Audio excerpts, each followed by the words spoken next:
좋으신 하나님 감사합니다. 우리 입술로 우리 삶의 고백으로 온전히 찬양받기 합당하신 주님만을 높여드립니다. 성령 하나님, 이 시간에 우리에게 말씀하여 주셔서 주의 말씀이 들리게 하시고 깨달아지는 복된 시간 되게 하여 주시옵소서. 감사드리며 예수님의 이름으로 기도했습니다. 아멘. 우리 삶에는 크고 작은 시험이 있습니다.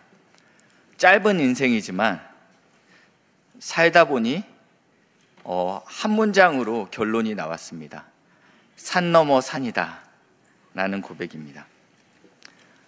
저는 이제 신대원을 졸업하고 부임한 곳이 제가 담당했던 초등학교 1학년, 2학년이 500명이었습니다. 교사가 150명이었습니다. 교회가 워낙 크다 보니까 어느 순간 제가 잘난 줄 알았습니다. 그러다가 이제 캐나다 밴쿠버에서 어린이 사역을 좀 잘할 수 있는 사람을 찾다가 제가 연결이 됐습니다. 처음엔 안 간다고 했죠. 그러나 그쪽 교회에서 기다리겠다고 말씀하시더라고요. 그래서 한국에서의 사역을 잘 정리하고 밴쿠버에 들어갑니다. 부서 사역에 들어갔는데 3살부터 초등학교 6학년까지 10명이 앉아있더라고요. 그때부터 저는 아프기 시작합니다. 목사의 정체성을 숫자에서 찾았습니다. 그러니까 더 이상 제가 목사가 아닌 것 같다라는 시험에 빠졌다라는 것입니다. 얼마나 스트레스를 많이 받았는지, 얼마나 아팠는지 몸무게가 48kg까지 빠지게 됩니다. 하나님께서 그 일을 통하여서 저에게 알려주셨던 것은 목사는 숫자로 증명하지 않는다. 너의 너됨은 숫자로 이야기하는 것이 아니다라는 그 과정을 저한테 오랜 시간 동안 알려주셨습니다. 학생들은 대학만 가면 모든 문제가 해결될 것이라고 생각합니다. 그러나 또 취업이라는 관문이 있습니다. 그 다음에는 더 큰 결혼의 문제가 있습니다. 우리 3040은 또 회사 안에서 진급과 또 이직, 그리고 자녀 교육에 문제가 있습니다. 어떤 성도님들은 육체적인 질병이 시험일 수도 있습니다. 은퇴 후에는 수입이 점점 줄어들고 있는데 의료비 지출이 늘어나 경제적으로 어려움을 겪는 것이 시험일 수 있습니다. 이러한 일반적인 시험들도 있지만 성도들에게는 영적인 시험이 있다라는 것입니다. 예수를 잘 믿으면 만사형통일 것 같지만 누구에게나 영적으로, 육적으로 시험이 찾아옵니다. 시험이 없는 자는 없습니다. 신성의 성도님들이 시험을 능히 승리하시길 주님의 이름으로 축복합니다. 첫 번째, 시험은 누구에게나 있습니다. 학교를 다니는 학생은 공부를 못하는 학생뿐만 아니라 공부를 잘하는 학생에게도 시험이 있습니다. 마찬가지로 영적인 시험에 있어서도 믿음이 부족한 자에게만 있는 것이 아닙니다. 믿음이 성숙한 자들에게도 영적인 시험이 찾아옵니다. 심지어 하나님의 아들이신 예수님도 성령 충만하셨지만 시험을 받으셨다라고 기록하고 있습니다. 누가복음 4장 1절 말씀인데요. 예수께서 성령의 충만함을 입어 요단강에서 돌아오사 광야에서 40일 동안 성령에게 이끌려 마귀에게 시험을 받으시더라. 예수님이 마귀에게 시험을 받는데 그 앞에 성령의 충만함을 입었다, 성령에 이끌렸다라고 이야기하고 있습니다. 예수님께서 무엇이 부족해서 시험을 받은 것이 아닙니다. 예수님은 성령에 충만하셨습니다. 성령의 인도하심을 받았다라는 것입니다. 그리고 그 성령에 이끌려 광야로 가게 됩니다. 이 광야는 어떠한 곳입니까? 사람이 살만한 땅이 아닙니다. 풀 한 포기, 마실 물, 그리고 피할 그늘이 없는 곳이 광야입니다. 이 광야에서 예수님이 시험을 받으셨는데 성령께서 예수를 광야로 이끄셨는데 오늘 우리의 아버지 되시는 하나님께서 성도인 우리에게도 광야를 허락하신다라는 것입니다. 사망의 음침한 골짜기로 우리를 인도하신다라는 것입니다. 두 번째, 왜 광야를 허락하십니까? 광야가 시험받기에 최적의 장소이기 때문입니다. 구약의 이스라엘 백성들도 광야에서 시험을 받았는데요. 신명기 8장 2절 말씀입니다. 한번 같이 읽겠습니다. 시작.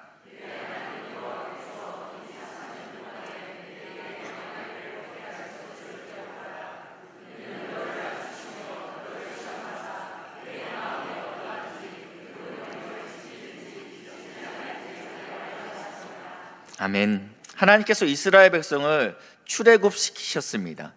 바로 약속의 땅 가나안 땅으로 들어가게 되면 일주일이면 당도할 수 있는 거리를 여호와 하나님께서 앞장서서 낮에는 구름 기둥으로 밤에는 불 기둥으로 이스라엘 백성을 광야의 길로 인도하셨습니다.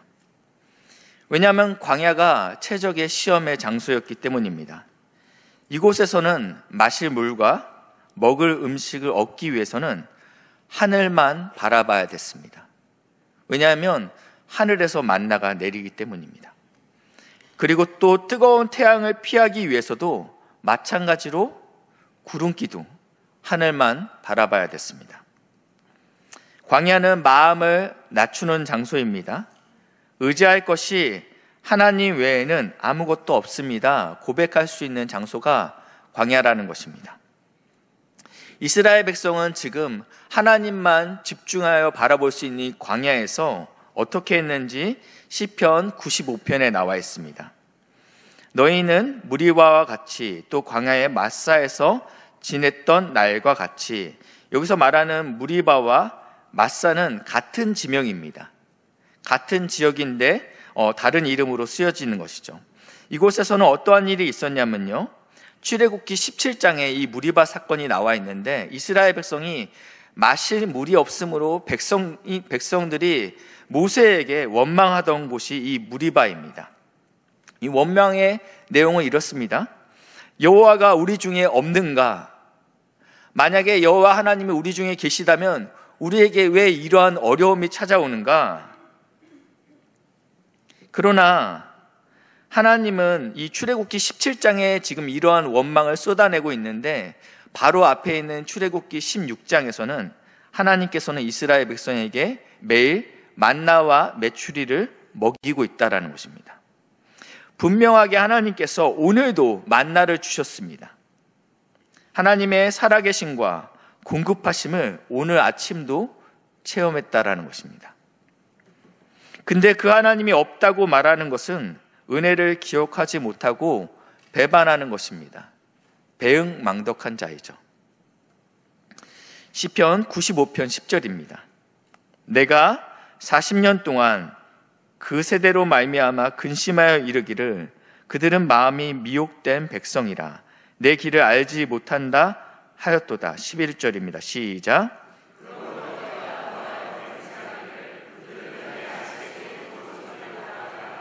아멘. 하나님은 이스라엘 백성을 40년간 신실하게 만나와 메추리로 공급하셨습니다. 백성들은 40년 동안 끊임없이 불평하며 하나님을 근심했다라고 이야기하고 있습니다. 그러므로 그들은 시험에 통과하지 못하게 됩니다.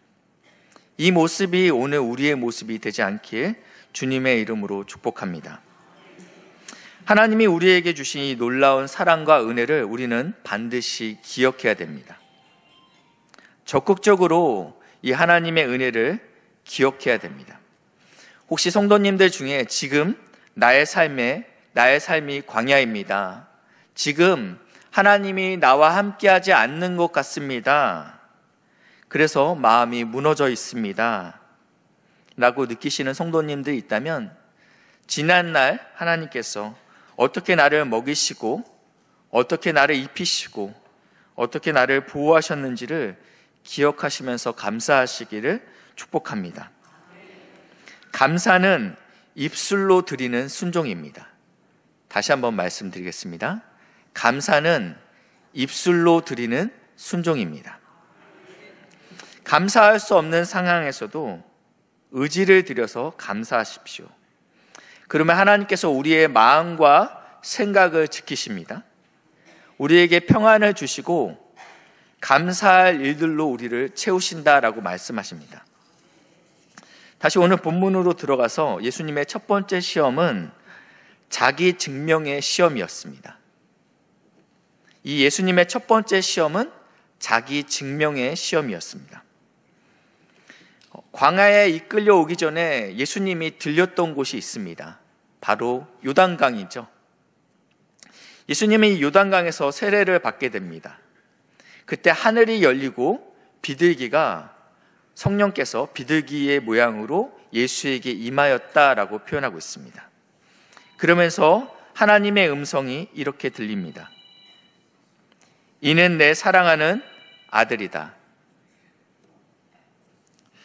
만약에 제가 하나님이었다면 이 고백을 아껴뒀을 것 같습니다.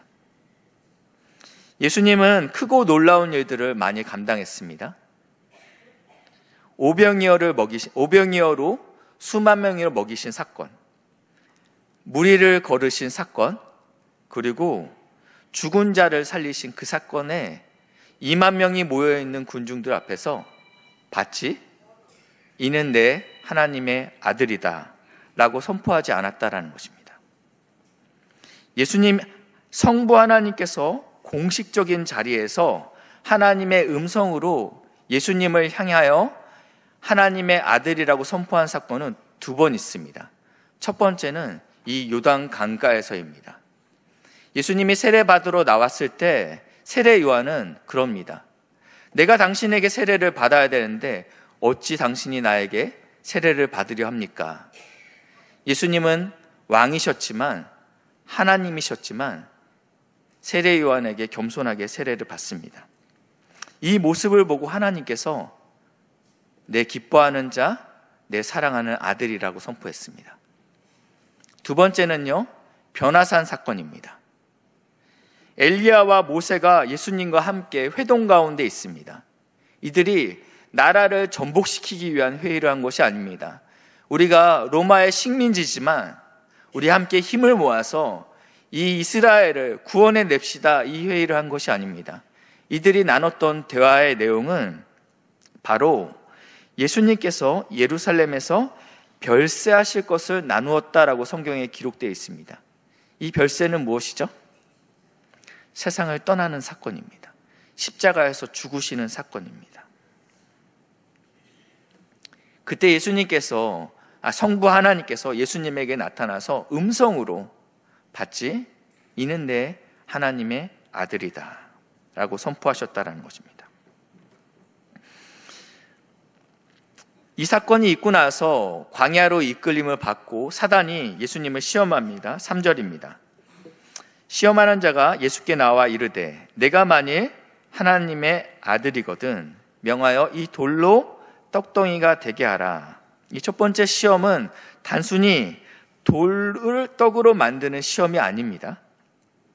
예수님은 성부 하나님과 함께 태초에 말씀으로 천지를 창조하신 분이십니다. 예수님은 보리떡 2개와 물고기 5마리로 수만 명을 배불리 먹이실 수 있는 분입니다. 그런 예수님에게 돌로 떡을 만들라 하는 것은 대학생에게 초등학교 1학년 시험 문제지를 갖다 놓고 풀라고 하는 것 같다라는 것입니다. 예수님에게는 너무 쉬운 문제였습니다.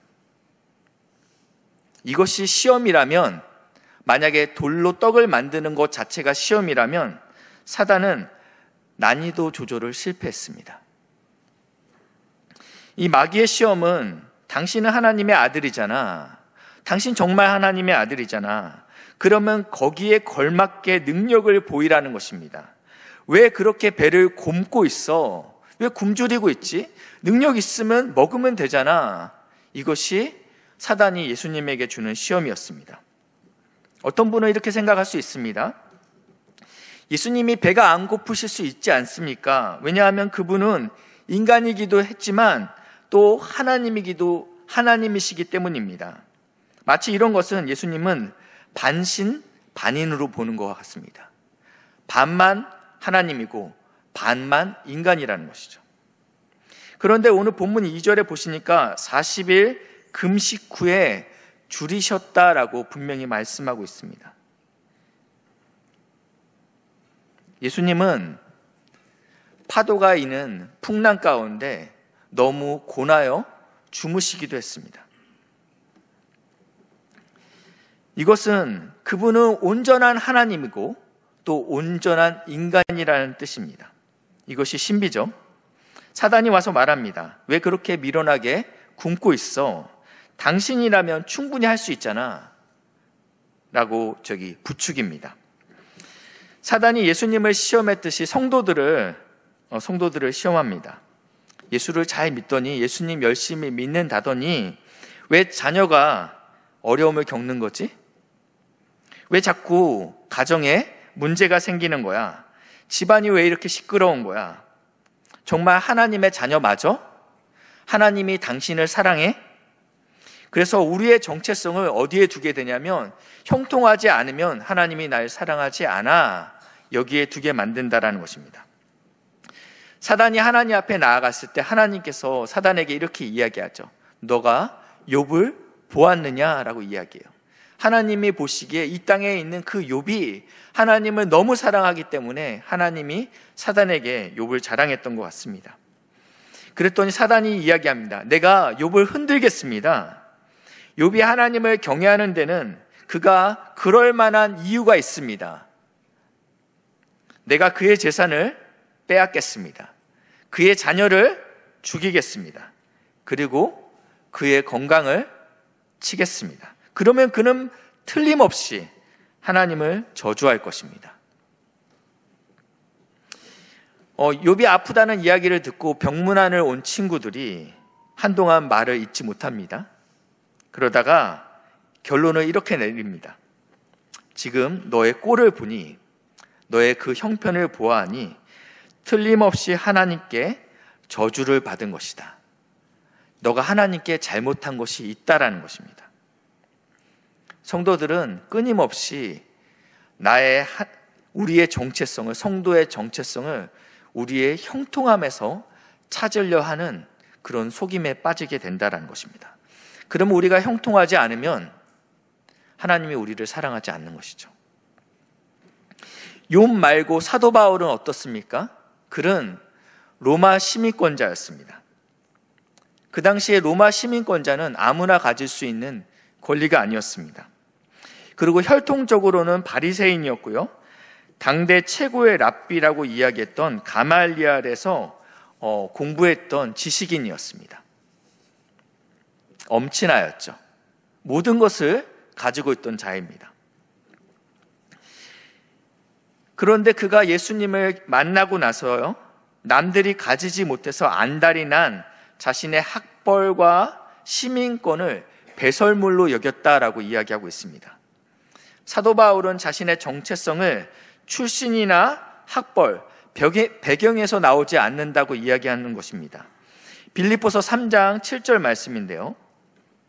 그러나 무엇이든지 내게 유익하던 것, 여기서 말하는 유익하던 것은 시민권이고 학벌이고 본인의 출신이겠죠. 내가 그리스도를 위하여 다 해로 여길 뿐더러. 8절입니다. 시작.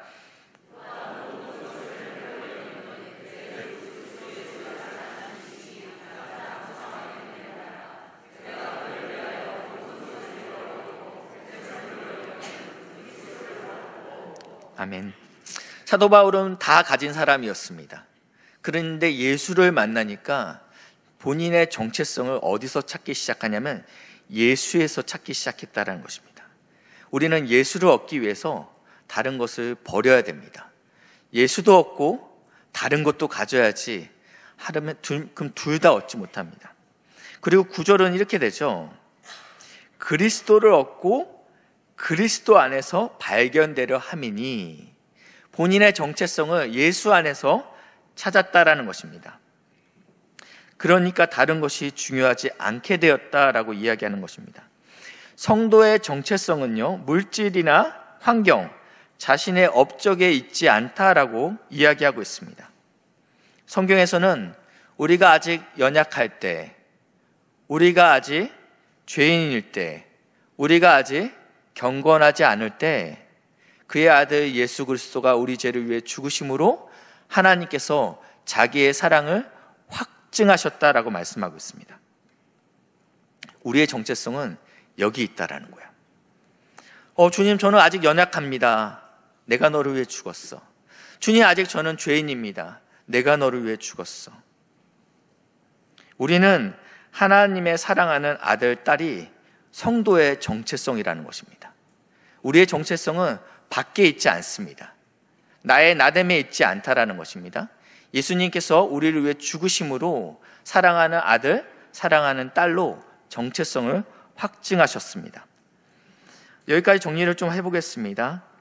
우리는 누구나 광야를 만나게 됩니다. 그리고 시험을 겪게 됩니다. 이 시험은 우리의 정체성을 흔듭니다. 정말 하나님이 날 사랑하시는가? 내가 하나님의 자녀 맞는가? 사단은 하나님이 너희의 아버지라면 어떻게 너 삶이 그렇게 고단할 수 있니? 라고 증명해봐라. 하나님이 정말 널 사랑하시는지 우리를 시험하죠.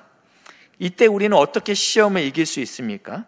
첫 번째는 성도는 정체성을 분명히 해야 합니다. 이 시험은 정체성을 분명히 할 때 이길 수 있습니다. 성도의 정체성은 빵에 있지 않습니다. 사단은 당신은 하나님의 아들이니 빵을 만들 수 있지 않냐? 왜 바보같이 굶고 있습니까? 할 수 있지 않습니까?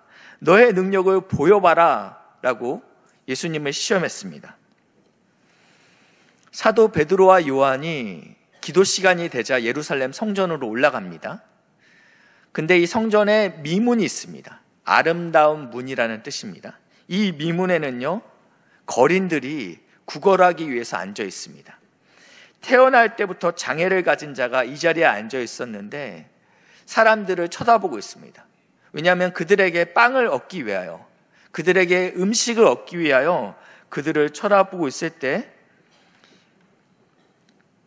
베드로가 이렇게 이야기합니다. 사도행전 3장 6절 말씀인데 같이 읽겠습니다. 시작.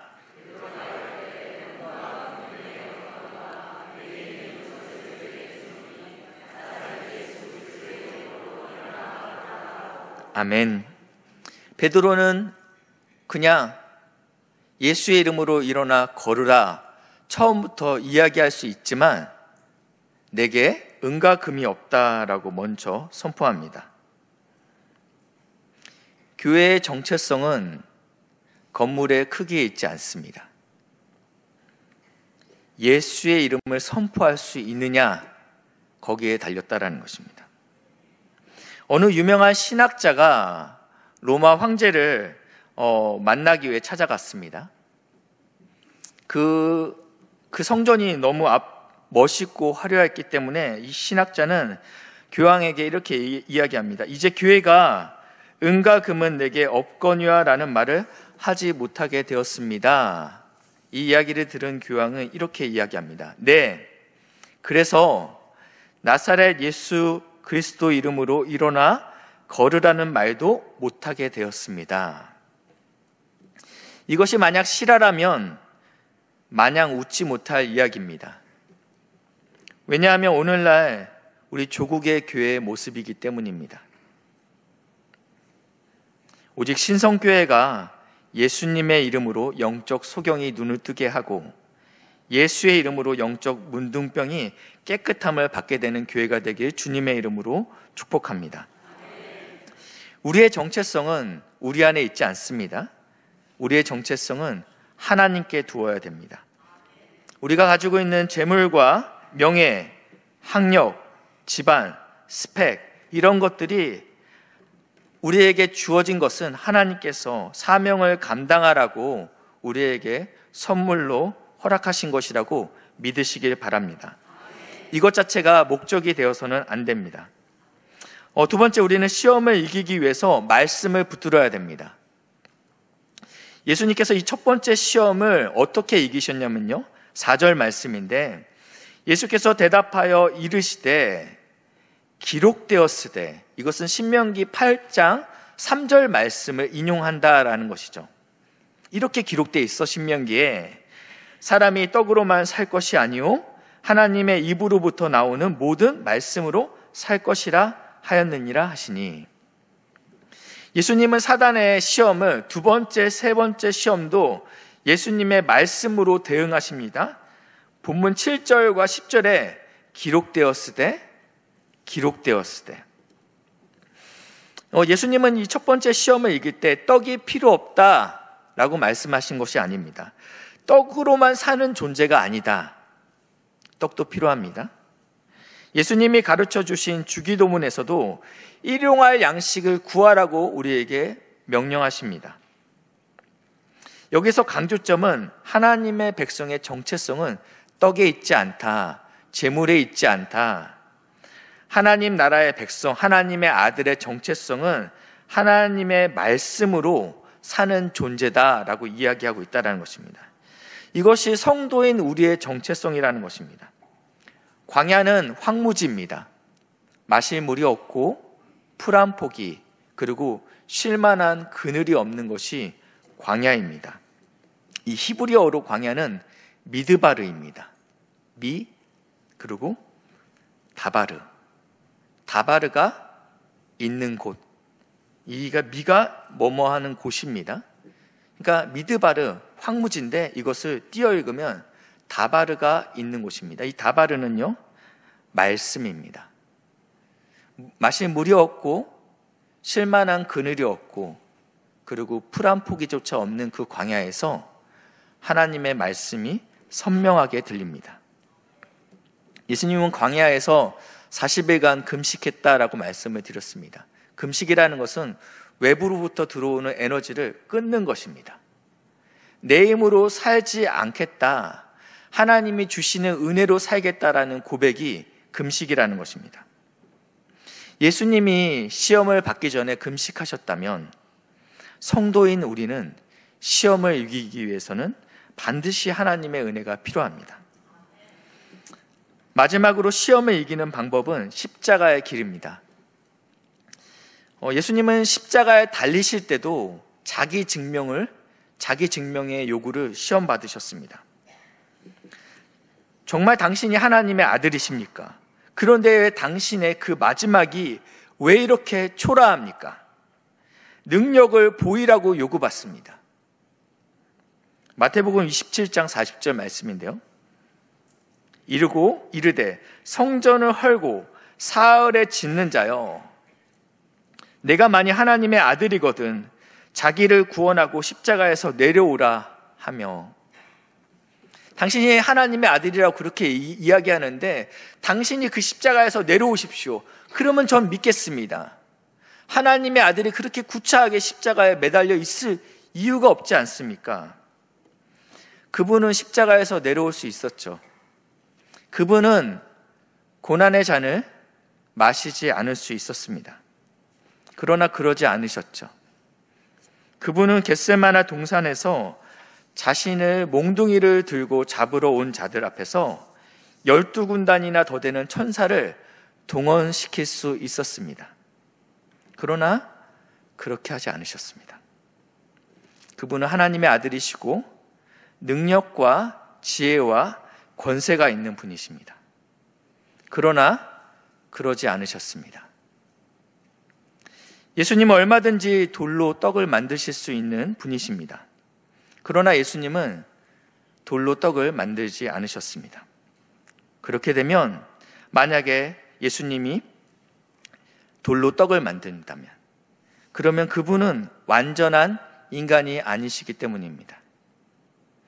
예수님이 신적인 능력으로 떡을 만드는 순간, 예수님이 신적인 능력으로 십자가에서 내려오는 순간 그분은 하나님의 아들임을 증명할 수는 있습니다. 그러나 그분은 완전한 인간이 못 되는 것입니다. 그분은 완전한 인간으로서 이 땅에 오셔서 우리의 죄를 대속하셨습니다.